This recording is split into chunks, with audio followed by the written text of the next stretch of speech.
Hello students and good evening. I hope you are doing good. Welcome to yet another class of English 2. Today we will be doing chapter 4, invitations. If you look at the board, I have given you a format of how to write an invitation. You will find the same format on page 193 of your textbooks. Now let's look at the format. You've got a format for a formal invitation.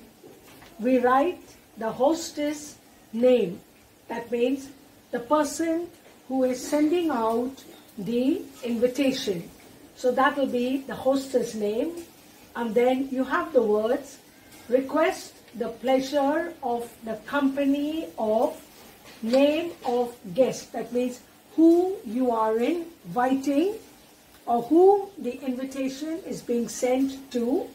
So you have the name of your guest and then you have the occasion. What is the occasion that the invitation is being sent? Is it for a dinner? Is it for a birthday party? Is it perhaps for a wedding anniversary? So what is the occasion? You will mention the occasion.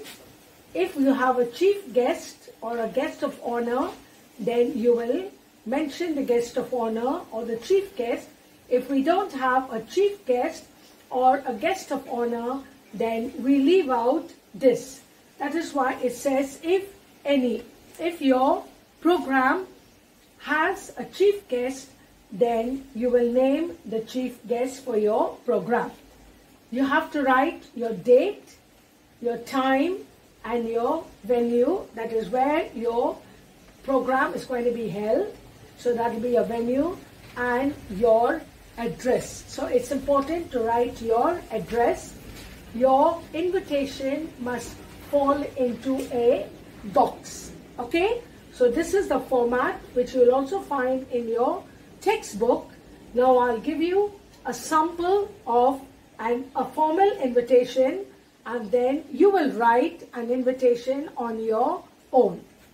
We have seen the format of writing a formal invitation.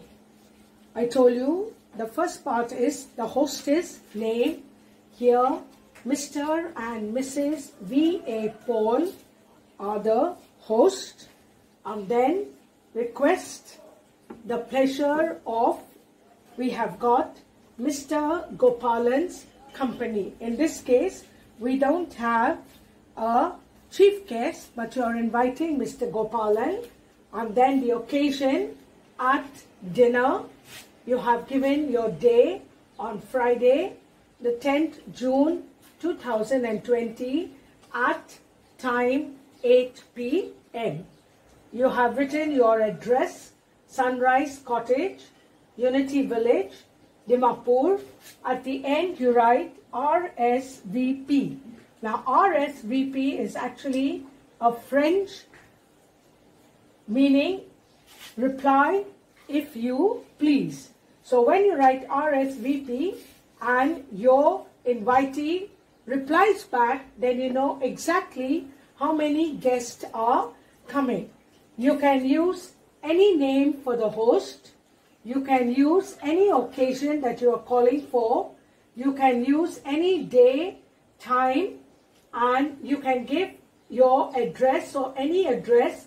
But don't forget to write Rsvp so that your invitee replies back saying whether he is coming or whether he is not coming for your invitation or accepting your invitation or not. So this is how we will write a formal invitation. You will do an example which I will be giving you. You will do an exercise on this at the end of the class. Thank you.